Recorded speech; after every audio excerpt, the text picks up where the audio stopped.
Aí eu passei algumas observações para ela, que faltaram informações importantes, eu conversei com ela hoje, tá? No sentido de que ela até falou que tinha me passado um outro e-mail, mas eu mandei agora que não recebi, né, atualizado. Eu até fiz uma reunião com elas agora há pouco, né, para saber. Na verdade é comum, eu faço pelo menos uma reunião por dia, né? E de sexta-feira e segunda são 2 ou 3. Porque a equipe está aqui para nos ajudar, para a gente conseguir entregar o resultado melhor ainda. Então, a gente se fala o tempo todo. E aí foi falado isso, foi enviado um e-mail, não recebeu, mas depois enviou outro, né? Passou resuminho lá do processo, de cada andamento. Nós estamos, até estava conversando com elas, nós estamos eu diria que são 4 fases do uso capião. A primeira fase é a postulatória, a gente está pedindo, e aí o juiz, normalmente, a juíza, o Poder Judiciário, ele vai pedir para emendar, com documentos, com a inicial, alguma informação. Passando dessa fase, nós vamos para a fase instrutória, que é a juntada de novos documentos, a própria emenda, né? Já passa para o cartório fazer o levantamento dos confrontantes tabulares, confrontantes e também os proprietários tabulares, que é quem aparece no registro de imóveis de verdade, né? E aí nós vamos para uma terceira fase, a citatória. A citatória nós vamos pular para a penúltima. São 4 fases, alguns doutrinadores falam que é dividido em 2 fases. Nos meus livros, eu falo que é uma fase só, porque não tem que dividir tanta fase. Após a citação, que é a terceira, nós iríamos, na minha opinião, para a última fase, que é a 4ª, que é o levantamento pericial, topográfico, para que o juiz já vá decidir. Nós estamos indo bem. O processo, hoje, ele está da terceira para a 4ª fase, né? Nós estamos na fase citatória, é um pouquinho mais demorada, é a mais demorada do processo de uso capião, a mais cansativa, porque a gente tem que citar via correio. Se a gente não consegue citar via correio, aí nós temos que pedir ofício para cá, para lá, para tentar localizar novos endereços. E quando a gente não consegue, a saída deixa eu ver, parece que caiu aqui. Voltou? Oi, doutor. Agora só estou ouvindo o senhor. Voltou, né? Voltou. Vocês tinham caído, eu acho, né? Caiu totalmente. Agora nós entramos pelo celular. Então tá bom, tá bom. O importante é que tá aqui comigo. Só um pouco. Espera aí, doutor Júlio, que está entrando aqui. Só um minutinho, por favor. Agora foi, hein? Agora foi. Agora acho que tá melhor. Será que eu viro o celular? Não, fica assim, fica bom. Tá bom, tô vendo vocês, tá bom. Estão vindo bem? Vendo bem, então? Então tá bom. Então, eu não sei se caiu antes, mas eu estava explicando, né? Nós temos no uso capião 4 fases. Alguns doutrinadores falam em 5, mas acho que é um exagero. No meu livro eu falo 4. Por que 4? A primeira é a postulatória, onde a gente vai pedir. Ela acaba com o despacho do juiz, pedindo para emendar, para complementar informações. Aí nós pulamos para uma fase probatória, é onde alguns juízes marcam audiência de instrução e julgamento, ou não, que é muito difícil marcar, juntamos novos documentos. E a terceira fase, quase pulando para a 4ª e última, é a fase citatória. A fase citatória é a mais demorada, a mais chatinha, mas é a melhor fase, porque é a fase que a coisa está acontecendo, né? E os processos estão indo bem, porque todos eles estão na fase citatória. Sim. Em regras... Qual a nome da fase, doutor Júlio? Desculpe. Citatória. Citatória. Tá. A citação no uso capião, em regra, como que ela acontece? Ela acontece via correio, da forma mais simples possível, via correio AR, né? Sim. Quando a gente não acha os confrontantes, a última proprietária que consta na matrícula, aí nós vamos pedir ofício para o SUS, Justiça Eleitoral, para localizar novos endereços e tenta citar de novo. Não conseguiu no segundo momento, terceiro momento, aí vai para a citação por edital. Por isso, Cláudia, nós não fazemos uso capião no Brasil, não que seja proibido, mas a gente não faz, primeiro pelo valor da causa, né? Mas segundo porque no juizado não tem citação por edital.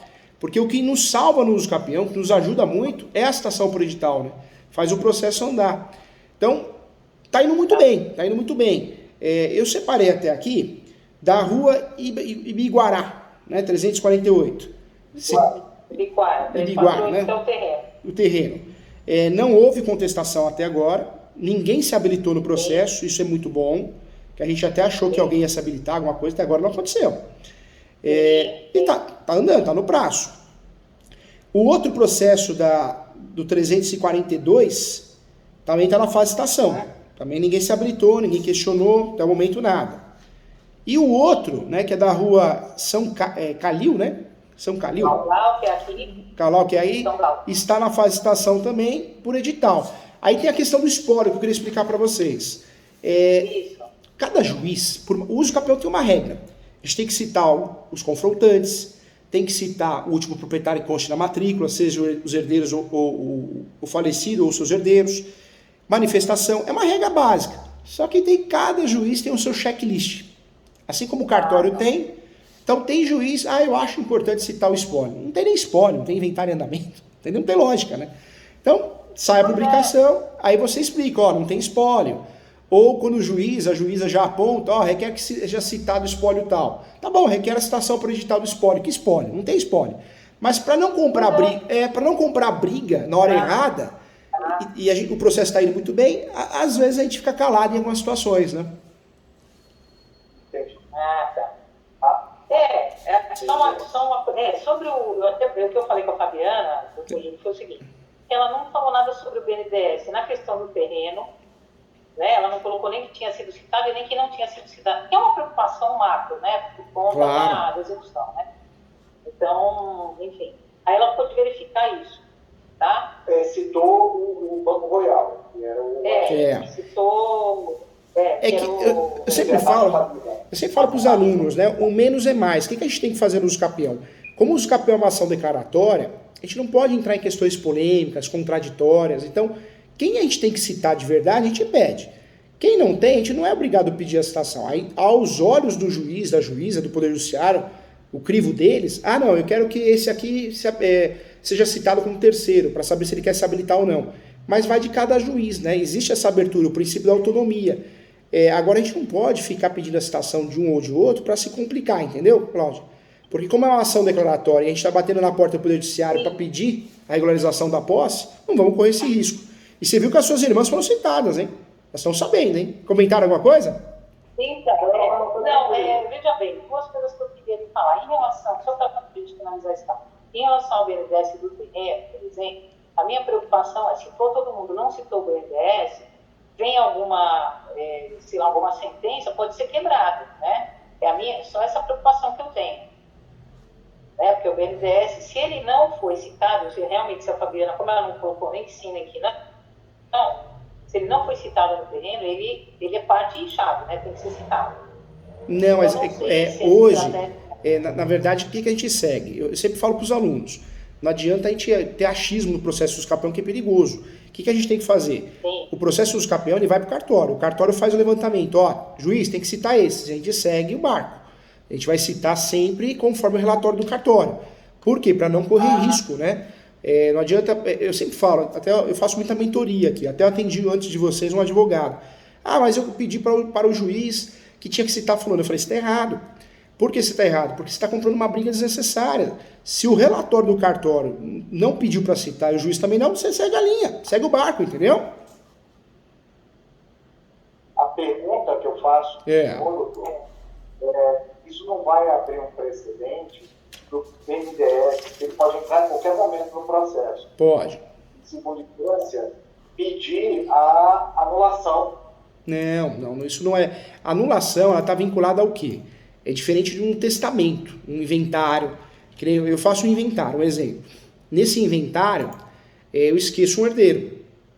Poxa, o herdeiro que foi omitido, cabe a petição de herança, para pedir a nulidade do inventário. Formal de partilha, mas é direito às sucessões.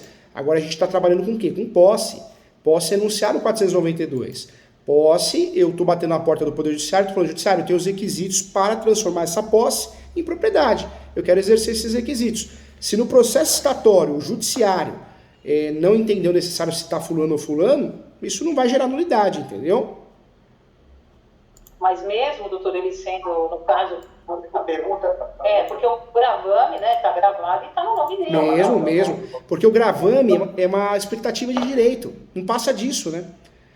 Olha, quero o gravame na matrícula aqui, tá? Uma expectativa de direito, mas não faz eles proprietários do imóvel, entendeu? É isso que eu quero que vocês entendam. Entendi. A outra pergunta é o seguinte. Vamos supor se eu fosse advogado do BNDES e descobrisse isso aqui agora. O que é que você faria? Eu prestei muito tempo de serviço para banco, né? Aqui no escritório mesmo. Só que eu pedi para rescindir porque não é um tipo de trabalho que eu gosto de prestar. Eu gosto de prestar um trabalho artesanal, estratégico. E banco é copia e cola, então não é o que eu gosto, né? Muitos e-mails, muita gente falando, mas pouca gente entendendo e estudando o assunto. Se eu fosse advogado do banco, primeiro, o banco é muito grande, né? Então ele se perde, ele não dá conta nem do que ele tem. Então o banco não tem hoje um departamento, qualquer banco, estou falando de Itaú também, Santander, Caixa Econômica, o banco não tem um departamento que fica lá pesquisando, já tem muita coisa, o volume é muito grande, muita coisa é terceirizada, então primeiro que não vai descobrir. Mas vamos dizer que alguém, né, por algum motivo, não sei, trabalhasse no banco, ou as irmãs conhecessem alguém que trabalhasse no banco e fosse lá para cutucar.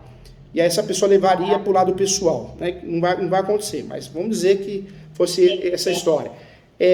Não tem muito o que fazer, porque se o banco se habilitar o processo, nós vamos ganhar do mesmo jeito, se a gente provar o que a gente está provando até agora. Se o banco for procurado, o advogado do banco for procurado após a sentença, nós vamos falar, vamos pedir uma rescisória. A rescisória é terrível, porque ela só pode ser feita de forma taxativa conforme o 9666. Não tem motivo para isso. Vou fazer uma anulatória porque não tem prescrição, mas eu também pedi fora da hora, então não tem prescrição para fazer a ação, mas eu não tenho direito de pedir a nulidade porque todos os requisitos foram cumpridos dentro do uso capião. As manifestações, as citações, então eles estão no limbo possessório, né? O que é esse limbo possessório? Não tem muito o que fazer também não, a não ser gritar, espernear, né? Mas não tem muito o que fazer também. Porque a nossa preocupação é exatamente isso. O que o banco, ou o BNDES, no caso, pode fazer para anular esse uso capião e quando ele pode fazer isso? Por exemplo, numa segunda instância, ele pode fazer isso. Porque, pelo que a gente nota aí, né, esse pessoal, muita coisa, estava deixando, aí quando vem uma sentença, né, e acho que eles vão estar naturalmente no meio, vem a sentença e eles recorrem numa segunda instância, né, o que a gente nota. Mas não vai acontecer, não. Sabe, gente, o receio de uma nulidade é um receio até de um juiz. Um juiz, uma juíza, ele não quer que tenha a nulidade do julgado dele ou dela, porque isso compromete até as metas deles, né? Para conseguir subir de cargo, inclusive. Um exemplo, virar desembargador, desembargadora. Então, o juiz que é o mais preocupado em relação a isso, para a relação de cargo dele, se ele não se preocupou, como a maioria não se preocupa, gente, fiquem tranquilos, tá? É claro que eu já vi em processos, muitos, né? O juiz, a juíza, requer que cite também o banco, que tem um gravame na matrícula. Mas não é o certo. Não é o certo porque ter o gravame na matrícula não se torna dono, proprietário. É só uma publicidade. E o uso capião é uma forma originária de adquirir propriedade. Então, o juiz que faz isso, na verdade, é mais um juiz que não conhece o assunto, o juiz, a juíza, do que qualquer outra coisa. Do que propriamente por eficácia, alguma coisa nesse sentido, entendeu? Sim, sim. Tá indo bem. É uma preocupação que a gente tem gigante, né? Agora, doutor Júlio, mais umas coisas eu queria dizer, por exemplo. Bom, aqui nós falamos também, né? Em primeiro lugar, eu queria lhe dizer que eu estou em contato com as minhas irmãs, a gente tem conversado, tem se reunido. As coisas mudaram. Que bom. E surtiu efeito até na citação, né? Porque você vê, elas foram citadas, se elas quisessem o mal, né? Quisessem atrapalhar, elas teriam mudado com vocês, teriam se habilitado ao processo, né? Não, a gente conversou abertamente, né, sobre isso. Eu falei, olha, eu vou dizer uma coisa a vocês. Vocês têm aquele outra questão lá no prédio e tal, né? Que funcionou, é uma coisa de família, né? E eu também não tenho acesso a nada, eu fiquei só com entre aspas, a bucha, né, do negócio, né? Então, eu só vou dizer a vocês o seguinte: se vocês me atrapalharem, eu vou atrapalhar vocês, tá? Então, eu não quero que vocês me atrapalhem, eu não quero, assim, tomar posse de tudo, não é isso. Quer dizer, posse, sem dúvida, sim. Mas eu não quero, assim, dizer, não vou dar nada para ninguém, não é isso.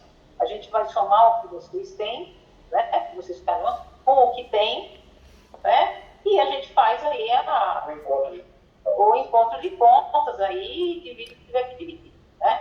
Mas, ficando bem claro, quem que está à frente da situação, né. Então, eu sou autora dessas ações. Foi compreendido. Foi compreendido, me parece que está tudo certo. É claro que eu não posso eu acredito também. Nada, né? Vocês quase pacificaram. Eu acredito também, gente, que é o jeito que fala, né? Vocês falaram a respeito do banco, que tinha que tomar essa atitude, porque como tem um gravame, vai com o banco, né? Queira adjudicar o imóvel, alguma coisa assim, pode acontecer. Então, esse fator que vocês levantaram a bandeira, eu acho que foi um fator sincero, real, também acho que talvez elas tenham entendido e compreendido melhor, né? Sim, não, usando a realidade, né? No primeiro momento, não sei o que, eu falei, bom, é o teto onde eu moro, né? Eu não posso esperar cair na minha cabeça para depois correr atrás, né? Então, o primeiro lugar é isso, porque vocês não vão me dar um imóvel, né, para morar. Então, a gente tem que ser claro, e também elas não têm também. E todo mundo é adulto também, né, gente? Né? Entendeu? Então, desse lado, eu queria lhe dar essa notícia pessoalmente, né? Que acho que é uma boa notícia. A gente luta junto, né? Então, acho que é importante dividir as coisas boas também, né? E agora, em relação ao caso do inventário da minha mãe também, que ficou essa citação por edital, só relembrando que nós não temos inventário da minha mãe, né? Não tem. Tá? Só lembrando isso, tá? Enfim, eu acho que é até bom nesse caso, né? É bom. Na verdade, por isso a gente não pode complicar, sabe, Cláudia? Eu falo isso, eu pego muito no pé dos meus alunos da pós, né? O advogado às vezes quer falar demais, ele se perde. A pior coisa que tem é a gente não saber o que está fazendo, né? Então, você acaba falando demais, se perde. Que nem no nosso caso, a ação está indo bem, está bonita, a citação. O pior que tinha para acontecer não aconteceu, que era suas irmãs se habilitarem ao processo, questionário, aquela briga infernal. Não aconteceu, vocês conseguiram, né? Não aconteceu e nem vai acontecer, vocês viraram o jogo, né? Então, poxa, tá indo tudo bem. E a gente vai ficar mencionando de banco, mas para que isso? Não tem necessidade nenhuma. Se habilitar, claro, aparece meu nome, eu posso me habilitar como terceiro interessado. É um direito meu porque apareceu meu nome na matrícula em algum lugar, mas isso não quer dizer que eu vou ganhar, que eu vou pedir nulidade. É algo muito sério. Nulidade a gente está falando de um vício processual. E não é o caso de posse. Posse é forma originária de adquirir propriedade, né? Sim. Não, o medo realmente é justamente por ele não ser citado, e no momento ele dizer, olha, eu sou... Porque, na verdade, eles têm uma ação de execução contra nós. Né? Essa ação de execução aí está lá, pode ser executada a qualquer momento. Então, é uma preocupação grande. Na verdade, é a maior preocupação hoje. Né? Existe uma ação de execução contra a hipoteca das 3 casas, que é o segundo assunto que eu quero dar uma desenhada. Né? É que o banco ele se perde tanto, é tanta coisa. O banco, pelo pouco tempo que eu advoguei, o Bradesco, né? Eles usavam o nosso escritório. Eles são perdidos, né, Cláudia? Muita gente querendo mostrar serviço, então é muito e-mail. Eu lembro que chegava, quando eu decidi pedir a rescisão do contrato, meu escritório não ia mais prestar serviço para banco. Primeiro que eles pagam mal, pagam em atraso, paga quando quer, então é uma questão de gestão. E fora isso é infernal, atrapalha, e a gente que presta um serviço artesanal, atrapalha muito, porque enquanto eu estou lá pesquisando o seu processo diariamente, fazendo relatório, olhando, checando, poxa, chega e-mail bobo, porque um copia o outro, quer mostrar serviço, é aquela questão de empresa, né? Um quer mostrar mais serviço que o outro para bater meta. Então eu falei, não gosto disso, não é um cenário que eu quero trabalhar, não é desse jeito. Aí eu mesmo pedi a rescisão, eles gostavam até da prestação de serviço, porque se a gente se coloca a trabalhar, tem que trabalhar direitinho. Mas o banco se perde, Cláudio, se perde. Setor que cuida das execuções, o outro cuida da trabalhista, o outro é tributário. E aí você fala, são escritórios grandes e todo mundo é fraco. A verdade é essa, é só pose. É muita aparência para pouco conteúdo intelectual. Sim. É tudo copia e cola de peça, entendeu? Essa é a verdade. Sim. A minha, só reiterando, porque como existe ação de execução, né, do júri, que na verdade essa estratégia também nossa de entrar com a cidade do campeão, além da posse em si, né, e dessa referência familiar e tal, existe a ação de execução, né? Então é uma forma de justamente frear isso, né? Foi o que nós conversamos desde o início, só pontuando, né? Para a gente nunca se perder do foco, né? Que quando a gente tem a meta, né, a gente vai indo do caminho certo e tá certo. Essa é uma preocupação realmente para não se... Mas entendi preocupações, respeito, né? Cláudia tá um pouquinho ruim aqui, hein? Vamos ver. Opa.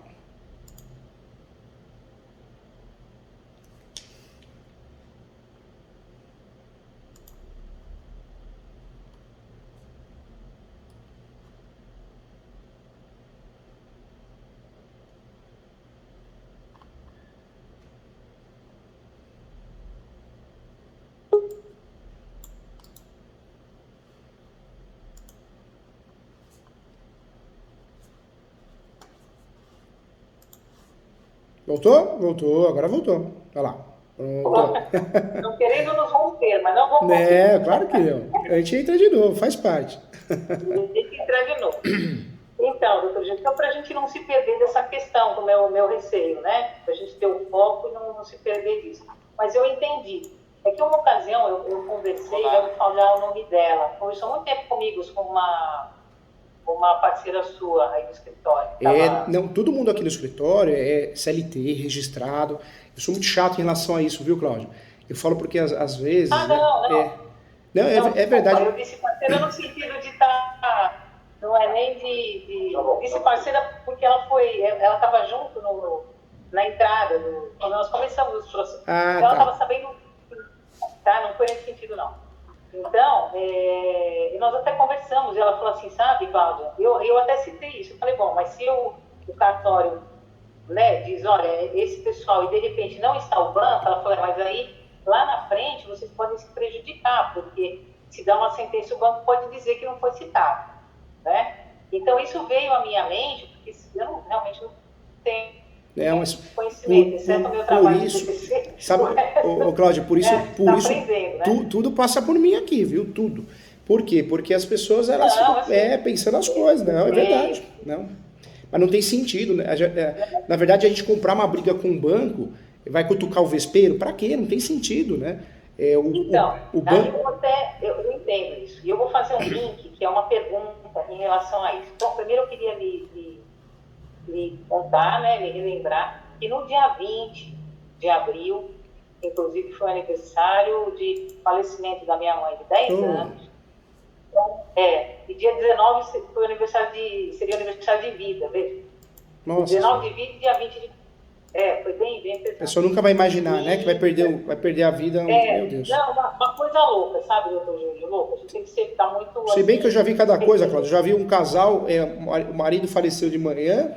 Não, a mãe faleceu de manhã, o companheiro na parte da manhã à tarde. O velório foi um do lado do outro. Negócio triste, assim. Tem coisas que parece... Tem que ter muita fé e muita resiliência, porque senão a gente não segura, não, né? Não segura, não. Mas, enfim, eu acho que até nisso, nessa data, ela é um direcionamento espiritual até mesmo, sabe? Sim. Sem querer perfumar essa conversa, mas é uma realidade. E poderia ser qualquer outro dia, né? Mas foi esse dia. Então, completo exatamente 10 anos que eu estou sem